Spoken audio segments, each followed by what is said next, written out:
नमस्कार, मैं सुनीता कथा मंथन में आप सबका स्वागत करती हूँ। कथा मंथन में आज सुनिए नया रास्ता का चौथा अध्याय।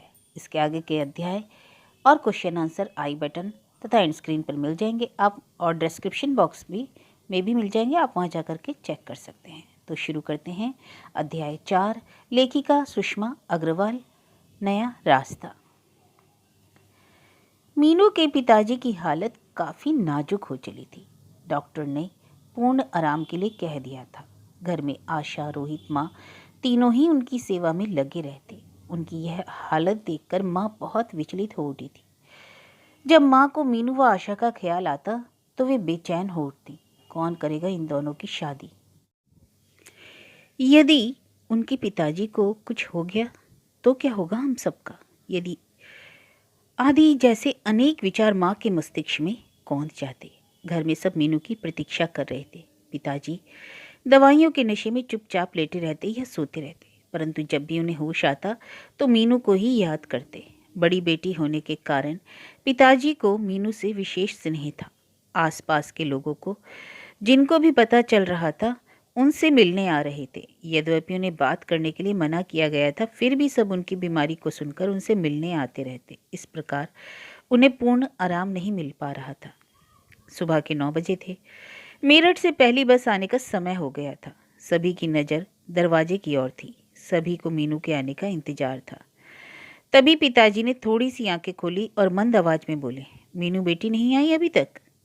पास बैठे रोहित ने कहा, नहीं पिताजी, अभी तो नहीं आई दीदी, बस आने ही वाली होगी। इसके पश्चात पिताजी ने अपनी आंखें मूंद ली। माँ रसोई में अपना काम कर रही थी, परंतु उनकी नज़र दरवाजे की ओर ही थी। उन्हें मीनू का इंतजार था। तभी उन्होंने मीनू को रिक्शे से उतरते हुए देखा। जैसे ही मीनू अंदर आई, माँ को देखकर उसका दिल भर आया। अपना सामान कमरे में रखकर माँ से लिपट गई। माँ, पिताजी की तबीयत कैसी है? माँ बहुत दुखी थी और मीनू की यह बात सुनकर उनकी आंखों में आंसू छलक आए। भरे कंठ से उन्होंने उत्तर दिया, अंदर कमरे में लेटे हैं। माँ के आंसू देखकर मीनू का दिल भर आया। क्या हो गया उन्हें अचानक? अभी कुछ दिन पहले ही तो उनकी अच्छी हालत थी और अच्छी ही हालत में वह उनको छोड़कर ही गई थी। दिल का दौरा पड़ा है। डॉक्टर ने बोलने के लिए बिल्कुल मना किया है। इस समय उन्हें पूर्ण आराम की आवश्यकता है, कहते हुए माँ का गला भर आया। 2 मिनट तक मीनू चुप खड़ी रही, फिर माँ से बोली, माँ, माँ कहाँ लेटे हैं पिताजी? हाँ बेटी, तुझे तो बीमारी की हालत में बहुत याद करते रहते हैं। सामने वाले कमरे में लेटे हैं, मिल लो। मीनू ने कमरे में प्रवेश किया, परंतु दयाराम की आंखें बंद थीं। शायद वे सो गए थे। वैसे भी दवाइयों का नशा सा था। कभी आंखें बंद कर लेते थे तो कभी आंखें खोल लेते थे। मीनू ने जब देखा कि उनकी आंखें बंद हैं तो उसने उन्हें जगाना उचित न समझा। वह बाहर लौटने लगी। तभी पास बैठे रोहित ने कहा, दीदी आप थोड़ी देर के लिए यहाँ बैठ जाओ, मैं अभी आ रहा हूँ। मीनू को पिताजी के पास बैठाकर रोहित बाहर चला गया। मीनू चुपचाप बैठी समाचार पत्र पढ़ने लगी। फिर भी उसकी एक नज़र समाचार पत्र की ओर थी और दूसरी नज़र पिताजी की ओर। उसे इंतजार था कि कब वे जागे और वह उनसे मिले। दयाराम जी ने हल्के से अपनी गर्दन हिलाई। मीनू को आभास हुआ कि शायद वे जाग गए हैं। मीनू अपनी कुर्सी से उठी और उनकी ओर बढ़ी। तब तक वे आंखें खोल चुके थे। मीनू को पास खड़ा देखकर उनके चेहरे पर खुशी का भाव उभर आया। धीमी आवाज में वे बोल पड़े, मीनू बेटी, तू कब आई? अभी कुछ देर पहले ही आई हूँ। आपकी तबीयत कैसी है? बस ऐसी ही है, कहकर उन्होंने अपनी आंखें मूंद ली। ऐसा लग रहा था कि मानो इतना बोलने से ही उन पर काफ़ी जोर पड़ा है। मीनू फिर चुपचाप कुर्सी पर बैठ गई। उनकी यह हालत मीनू से देखी नहीं जा रही थी। मीनू का दिल भर आया। आखिर क्या हो गया है उन्हें? वे तो स्वस्थ थे। अनेक विचार मीनू के मस्तिष्क में उमड़ने लगे। उसने सामने रखे समाचार पत्र को फिर उठा लिया और पढ़ने लगी। पढ़ते पढ़ते उसकी नज़र कथक नृत्य करने वाली प्रसिद्ध नृत्यांगना की तस्वीर की ओर गई। नृत्य के विभिन्न भावों में खींची फोटो देखकर मीनू को ख्याल हो आया कि आज उसे भी तो नृत्य का कार्यक्रम प्रस्तुत करना था। तभी उसकी नज़र दीवार घड़ी की ओर गई। घड़ी में दोपहर के 12 बजे थे। उसे ध्यान आया कि यदि वह मेरठ में होती तो इस समय वह कथक का नृत्य का अभ्यास कर रही होती। सबसे पहला कार्यक्रम मीनू का कथक नृत्य ही था, परंतु उस समय को कौन जान सकता है। तभी मीनू की छोटी बहन आशा कमरे में आई और बोली, दीदी अब यहाँ पर मैं बैठती हूँ, आप खाना खा लीजिए, आपको माँ बुला रही है। यद्यपि मीनू को खाने पीने की इच्छा बिल्कुल नहीं थी, परंतु माँ ने बुलाया था इसलिए मीनू को जाना पड़ा। माँ मुझे बिल्कुल भूख नहीं है, कहकर मीनू ने टालने की कोशिश की। माँ समझ गई कि पिताजी की ऐसी हालत देखकर मीनू की भूख उड़ गई है। जिस दिन उनकी तबीयत खराब हुई थी उस दिन तो सभी की भूख उड़ गई थी। रसोई में खाना ही नहीं बना था, किसी ने कुछ भी नहीं खाया था।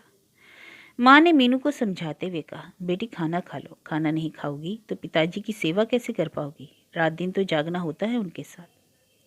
अच्छा माँ थोड़ा सा दे दो, कहकर मीनू ने बिना भूखे ही थोड़ा सा खाना खा लिया और फिर पिताजी के पास जाकर बैठ गई। लगभग एक सप्ताह यही क्रम चलता रहा। हर समय एक व्यक्ति उनके पास बैठा रहता, कभी माँ तो कभी मीनू, कभी रोहित तो कभी आशा। उन सब की सेवा व ईश्वर के आशीर्वाद से पिताजी की दशा में काफ़ी सुधार हो गया। अब वे धीरे धीरे अपने आप बैठने भी लगे थे और थोड़ी देर बातें भी कर लेते थे। प्रातः लगभग 9 बजे का समय था। उस समय हल्की हल्की वर्षा की बूंदें पड़ रही थी। तभी घर के बाहर एक कार आकर रुकी। मीनू की बुआ जी व फूफा जी बीमारी की खबर सुनकर मिलने आए थे।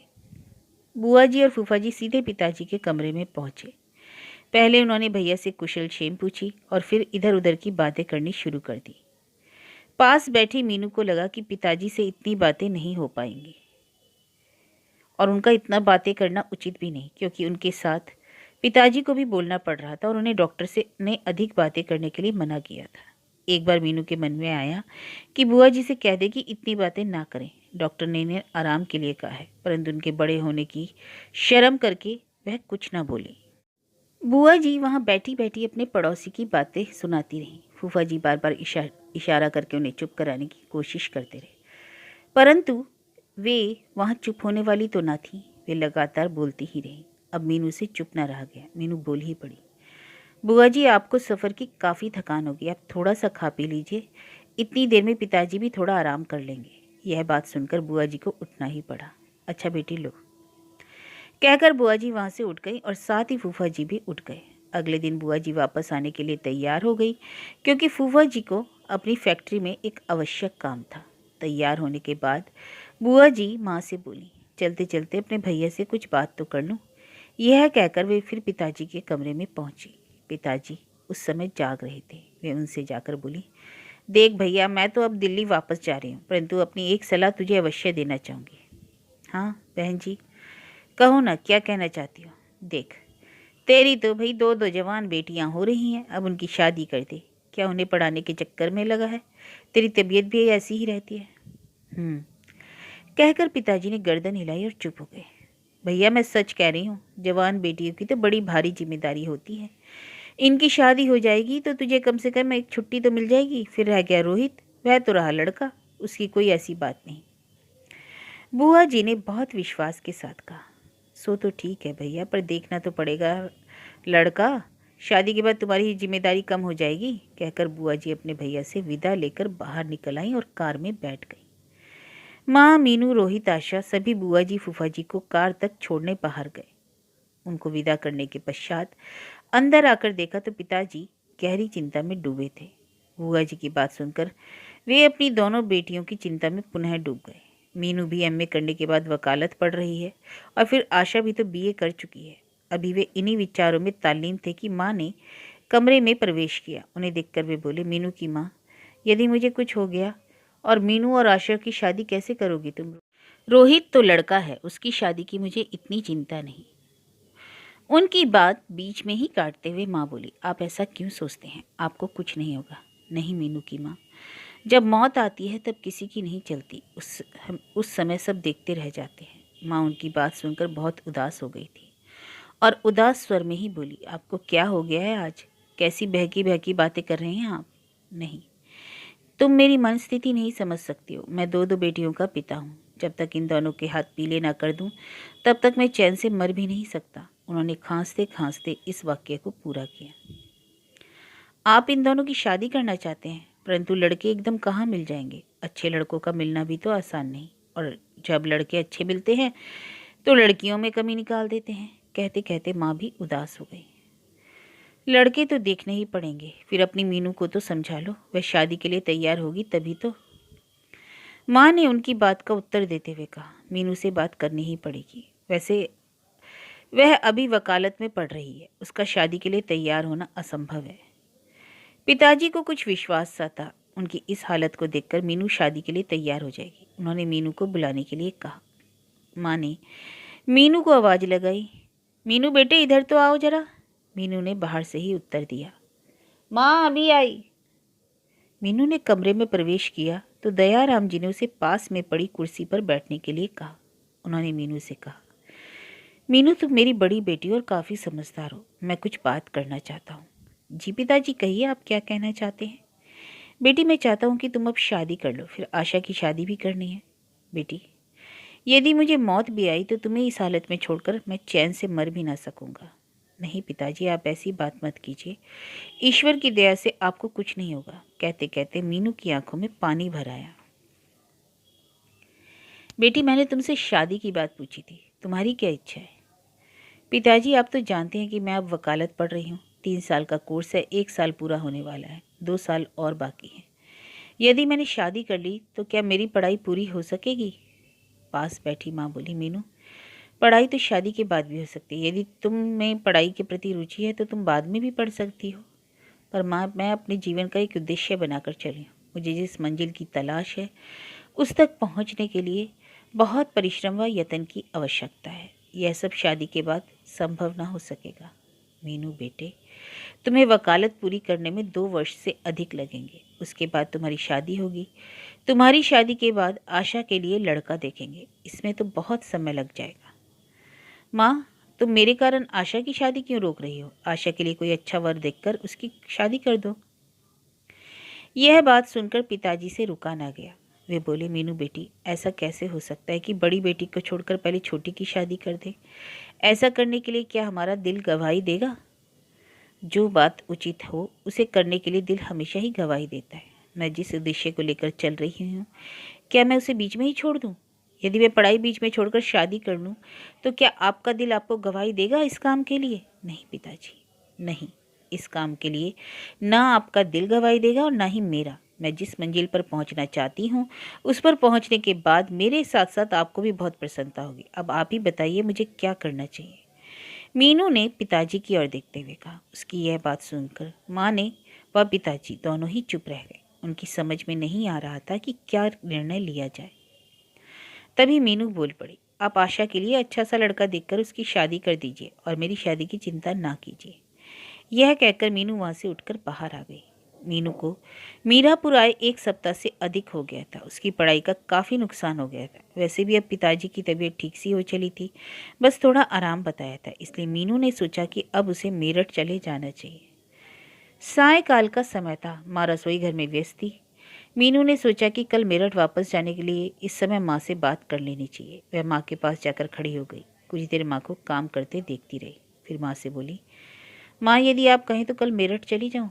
अच्छा तुम कल जाना चाहती हो, चली जाओ। तुम्हारी कई दिन से पढ़ाई भी तो खराब हो रही है। ठीक है, मैं कल सुबह वाली बस से चली जाऊँगी, जिससे कल कॉलेज भी जा सकूँ। यह कहकर मीनू रसोई से बाहर निकल आई और अपने कमरे में जाकर अपना सामान लगाने लगी। रात के 10 बज चुके थे। मीनू सोने के लिए अपने पलंग पर लेटी, परंतु उसकी आंखों में नींद नहीं थी। उसके दिमाग में पिताजी व माँ की वही बातें घूमती रही जो सुबह शादी का प्रस्ताव रखते समय हुई थी। मीनू को लगा कहीं उसने शादी से इनकार करके अपने माता पिता के दिल को ठेस तो नहीं पहुंचाई। दूसरे ही क्षण उसने सोचा कि शादी का प्रस्ताव स्वीकार करना उसके अपने हित में नहीं था। जिस मंजिल की उसे तलाश है वह विवाह के बाद उसे कदापि नहीं मिल सकती थी। यदि यही सब सोचते सोचते उसे नींद आ गई और सुबह उसकी तभी आंख खुली जब माँ उसके लिए गरम गरम चाय बनाकर उसे उठा रही थी। माँ की आवाज़ सुनकर मीनू हड़बड़ाकर उठी और चाय पीकर अपनी तैयारी में लग गई। चलने से पहले मीनू पिताजी के कमरे में गई। विदाई लेते समय उसकी आंखों में आंसू भर आए। कितनी मजबूर थी इस समय वह। यदि उसकी पढ़ाई न होती तो वह पिताजी के पास रहकर ही उनकी सेवा करती, परंतु अपनी पढ़ाई के कारण वह अधिक समय के लिए उनके पास रुक भी नहीं सकती थी। चलते समय माँ ने अपना आशीर्वाद भरा हाथ उसके सिर पर रख दिया और उसकी सफलता व मंगल भविष्य की कामना भी की। मायाराम जी के घर में शादी की तैयारियां धूमधाम से चल रही थीं। अमित की शादी का सिर्फ 1 महीना ही तो रह गया था। इसलिए जेवर कपड़ा सब कुछ अभी ही बनाना था। कितने कार्ड छपवाए जाएंगे, किन किन लोगों को बुलाना होगा, जिन्हें बुलाया जाएगा उन सबको क्या क्या देना होगा, सभी बातें निश्चित की जा रही थी। मायाराम जी अपनी पत्नी से विवाह के प्रत्येक कार्य में सलाह ले रहे थे। मायाराम जी ने अपनी पत्नी से कहा, अमित की माँ, ये बताओ शादी के बाद प्रीति भोज करना है कि नहीं। उनकी पत्नी ने उत्तर दिया, वैसे तो हमारे यहाँ शादी के बाद तो दावत होती नहीं, पहले ही मड़े पर सब बिरादरी वालों और जान पहचान वालों को खाना खिला देते हैं। परंतु तुम ये तो सोचो कि आजकल शादी के बाद दावत दी जाती है। यदि हम लोग प्रीति भोज नहीं देंगे तो दुनिया वाले क्या कहेंगे, और फिर बड़े घर की लड़की आ रही है, दावत नहीं देंगे तो सब लोग बात बनाएंगे। तो ठीक है, दावत बाद में ही हो जाएगी, और आप अमित से सलाह कर लो वह क्या चाहता है। उनकी पत्नी ने कहा, अमित अमित तो शादी के बारे में कुछ बता ही नहीं रहा है, बस इतना ही कह देता है कि जैसा आप उचित समझे वैसा ही कर लें। मैं तो कुछ जानता नहीं हूँ इस बारे में। तो दावत ऐसा करते हैं, शादी के अगले दिन ही हो जाएगी।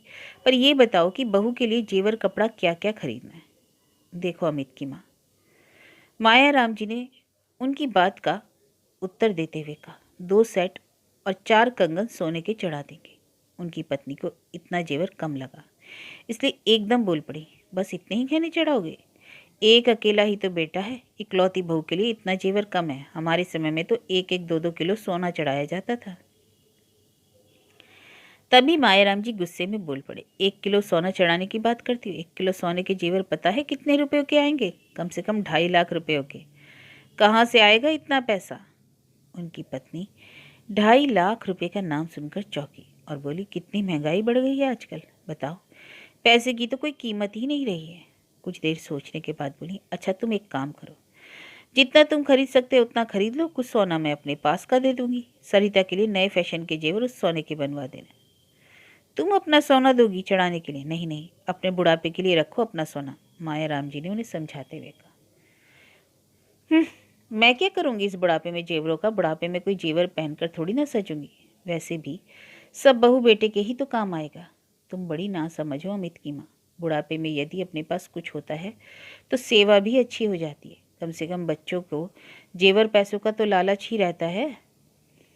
बड़े विश्वास के साथ उनकी पत्नी ने उत्तर दिया, मेरा बेटा अमित ऐसा नहीं है, बहुत ध्यान रखता है वह मेरा, देखना वह बुढ़ापे में हमारी सेवा करेगा।